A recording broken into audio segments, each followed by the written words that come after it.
विद्यार्थियों नमस्कार। आज हम सृजन पुस्तक का 5वां अध्याय वीर रस के कवित्व भूषण का अध्ययन करेंगे।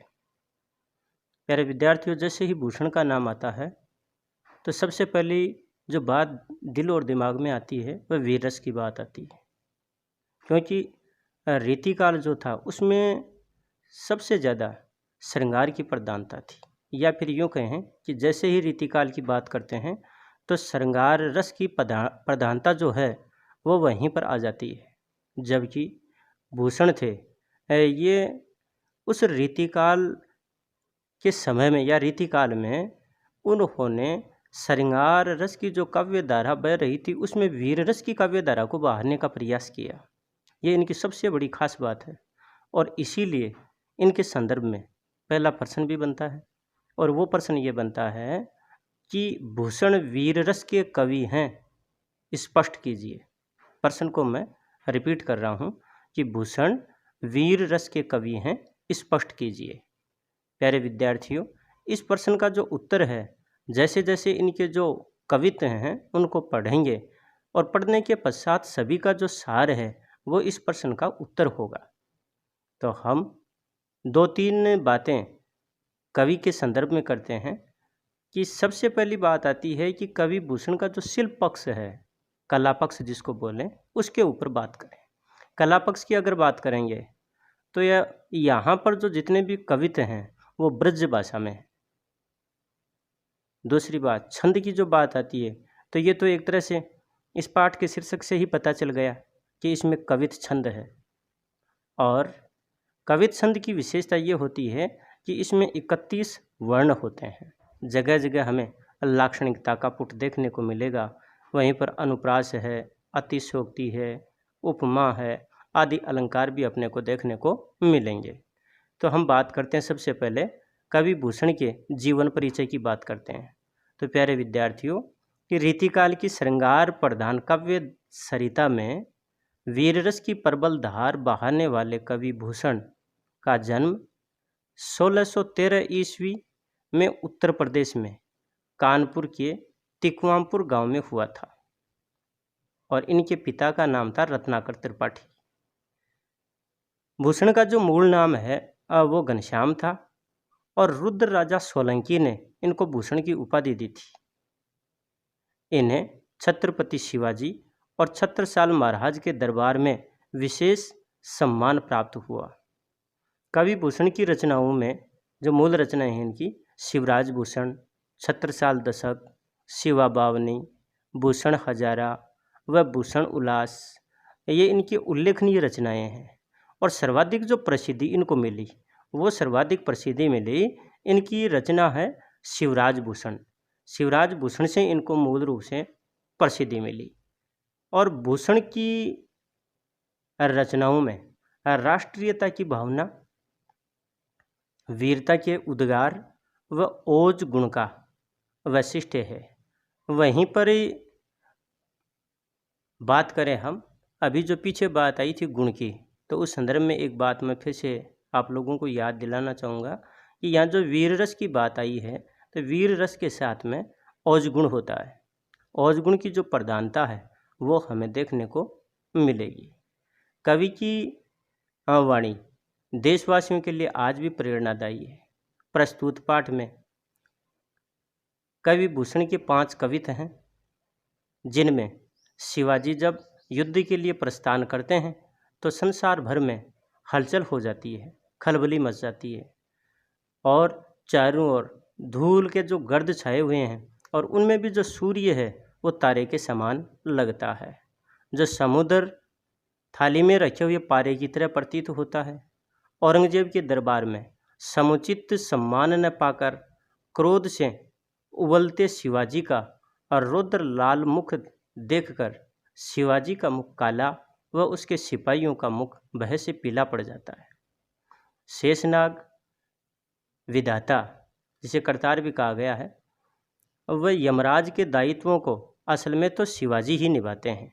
शिवाजी का शत्रुओं पर आधिपत्य ऐसा है जैसे इंद्र पर जंबासुर, इंद्र का जो है जंबासुर पर, बड़वानल का सागर पर, राम का रावण पर, वायु का बादलों पर, शिव का कामदेव पर, परशुराम का सहस्रबाहु पर, दावाग्नि का वृक्षों पर, चीते का मृग समूह पर, शेर का हाथियों पर, प्रकाश का अंधकार पर, व श्री कृष्ण का कंस पर है।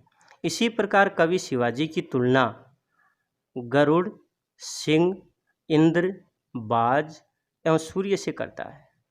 इस प्रकार की पंक्ति के माध्यम से प्रश्न भी पूछा जा सकता है कि कवि ने शिवाजी की तुलना किन किन से की है। तो यहाँ पर देखिए कि जैसे गरुड़ है, सिंह, इंद्र, बाज एवं सूर्य, इनसे उनकी तुलना करते हैं। कवि मानता है कि सूर्य के समान नवखंड भूमंडल पर सर्वत्र शिवाजी का वर्चस्व व्याप्त है। प्यारे विद्यार्थियों, हम सबसे पहले इनका जो कवित है वो कवित लेते हैं। और इसमें पहला ही जो कवित है कि साजी चतुरंग सेन अंग में उमंगदारी, सरजा शिवाजी जंग जीतन चलत है, भूषण बनत नाद बिहद नगारन के, नदी नद मद गैबरन के रलत है, एल फेल खेल भेल खलक में गेल गेल, गजन की ठेल फेल सेल उछलत है, तारा सो तरणी दूरी दारा में लगत जीमी, थारा पर पारा पारावार यूं हलत है। तो पहला ही जो इनका कवित है जो कि वीर रस से परिपूरित है, जिसमें ओज गुण की प्रधानता है, यहाँ पर शिवाजी जैसे ही युद्ध के लिए प्रस्थान करते हैं तो उस संदर्भ में चित्रण किया गया है कि शिवाजी की जो चतुरंगिणी सेना है, 4 प्रकार की जो सेना है, जैसे कि रथ, हाथी, पैदल और घोड़े यानी कि घुड़सवार, ये 4 प्रकार की जो सेना है वो युद्ध के लिए रवाना होती है, तो वहीं पर उनमें इतना जोश और उत्साह देखने को मिलता है। वो उनका जोश और उत्साह ऐसे प्रतीत होता है जैसे कि वो कोई खेल खेलने के लिए जा रहे हों। युद्ध में नहीं जा रहे बल्कि खेल खेलने के लिए वो जा रहे हैं। ये बात यहाँ पर जो कवि भूषण हैं और वो प्रस्तुत करना चाह रहे हैं। इसका तात्पर्य ये हुआ कि भूषण ये बात प्रस्तुत करना चाह रहे हैं कि जो शिवाजी की सेना है उसमें किसी भी तरह का हीन भाव नहीं है, बल्कि युद्ध को वो तो एक मनोरंजन का साधन मानती है, खेल का साधन मानती है। इसीलिए देखिए पहला शब्द देखिए इस पंक्ति में कि साजी का अर्थ होता है सजी हुई, चतुरंग का अर्थ होता है 4 प्रकार की, सेन का अर्थ है सेना, उमंग का अर्थ है उत्साह है, दाढ़ी का अर्थ होता है धारण करना, सरजा, सरजा शिवाजी के लिए उपाधि है कि सिरजा शिवाजी, जंग युद्ध, जीतन का अर्थ है जीतने के लिए, चलत चलते हैं, प्रस्थान करते हैं। आगे यहाँ पर अगली पंक्ति में जो बात है यानी कि भूषण भनत, भनत का अर्थ होता कहना, नाद का अर्थ होता गूंज, बिहद बेहद या जोर से, नगारन नगाड़े, नदी नद छोटी और बड़ी नदी, मद का अर्थ होता है यानी कि एक तरह से अपन यूँ कहें कि एक तरह का द्रव्य, जो कि गैबरन का अर्थ है हाथी, यानी कि हाथी के जो मद टपकता है, एक तरह का द्रव्य पदार्थ, जब वह मस्ती में होता है, बहुत ज़्यादा जोश में होता है, तब ये स्थिति आती है। रलत का अर्थ होता टपकना, एल फैल सेना फैली हुई, खेल भेल इसका मतलब है चारों ओर से खेल ही खेल में, खलक का अर्थ है संसार, गेल गेल का अर्थ है गली गली, गजन का अर्थ है हाथी, ठेल पेल यानी ठेलना, सेल का अर्थ है बड़ी चट्टाने या पहाड़, और उछलत का मतलब है उखड़ना। यहाँ पर तरणी का अर्थ है सूर्य, दूरी धारा यानी बहुत ज़्यादा गर्द, लगत का अर्थ है लगना, जीमी का अर्थ है जैसे। और आगे वाली जो पंक्ति है इस पंक्ति में यहाँ पर थारा, थारा का अर्थ है थाली, पारा का अर्थ है यानी कि एक तरह का तरल जो धातु है पारा, पारावार का अर्थ है समुद्र, हालत का अर्थ है हिलना। इस प्रकार से हम अब इसका अर्थ करते हैं। तो देखिएगा, पहली पंक्ति में कह रहे हैं कि साजी चतुरंग सेन अंग में उमंगधारी, कि शिवाजी की चतुरंगिणी सेना सजी हुई है और उसके अंग अंग में उमंग है, अर्थात वह बहुत ज़्यादा उत्साहित है। सर्जा शिवाजी हैं, वो जंग जीतने के लिए प्रस्थान करते हैं।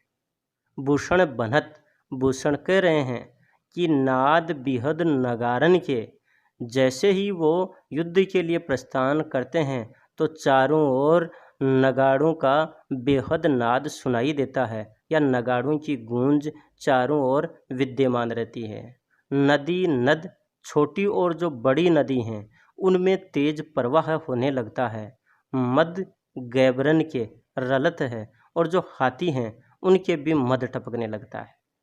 कहने का तात्पर्य ये भी बहुत ज़्यादा जोश में दिखाई देते हैं। सेना ही उनकी जोश में दिखाई नहीं देती, बल्कि यहाँ पर जैसे हाथी वगैरह हैं उनमें भी जोश आ जाता है। छोटी बड़ी जो नदी हैं उनमें भी उस कारण से तेज प्रवाह बढ़ जाता है। एल फेल, चारों ओर उसकी फैली हुई जो सेना है, खेल भेल, यानी ऐसा लग रहा है जैसे वो कोई खेल खेल रही है, खेल खेलने के लिए प्रस्थान कर रही हो। खलक में, इस संसार में गेल गेल, प्रत्येक गली में उसी का ही शोर शराबा सुनाई दे रहा है, उसी की ही आवाज़ सुनाई दे रही है। किसकी? शिवाजी की सेना की। चारों ओर गलियों में शिवाजी की सेना फैली हुई है और उसी की आवाज़ सुनाई दे रही है। आगे यहाँ पर कह रहे हैं कि गजन की ठेल पेल, और जो हाथी हैं एक दूसरे से आगे निकलने के चक्कर में वो एक दूसरे को ठेलने का प्रयास करते हैं, और जैसे ही वो ठेलते हैं सेल उछलत है, बड़ी बड़ी जो चट्टानें हैं वो उखड़ने लगती हैं। आगे यहाँ पर कह रहे हैं कि वो बड़ी बड़ी जैसे ही चट्टानें उखड़ती हैं तो तारा सो तरणी दूरी दारा, तरणी का अर्थ सूर्य, दूरी दारा का अर्थ होता गर्द, यानी कि बहुत ज़्यादा जो गर्द है वो आकाश में समाहित हो जाती है, जिसके कारण जो सूर्य है वो सूर्य भी तारे के समान लगता है। कहने का तात्पर्य यहाँ पर उपमा के माध्यम से बात समझाइए कि जिस प्रकार से जो तारा दिखाई देता है उसी तरह से सूर्य दिखाई दे रहा, और वो भी क्यों? क्योंकि वातावरण में हाथियों के एक दूसरे को ठेलने के कारण बड़ी बड़ी चट्टानें उखड़ रही हैं और वातावरण में गर्द छा गई है, जिससे सूर्य है और वो तारे के समान प्रतीत होता है। आगे वाली जो पंक्ति है इसमें कह रहे हैं कि थारा पर पारा पारावार यूँ हलत है, और जिस प्रकार से थाली में पारा हिलता हुआ नजर आता है या हिलता है, उसी प्रकार से इस धरती पर जो समुद्र है, पारावार का अर्थ समुद्र, जो समुद्र है वो हिलता हुआ नजर आता है। यहाँ पर प्यारे विद्यार्थियों एक तरह से अतिशयोक्तिपूर्ण चित्रण भी किया गया है कि सेना जैसे युद्ध में प्रस्थान कर रही है तो उसका खेल के लिए प्रस्थान करना, उनमें इतना उत्साह दिखाई देना, ये एक तरह से अतिशयोक्तिपूर्णता का ही उदाहरण कह सकते हैं या अतिशयोक्ति का उदाहरण कह सकते हैं।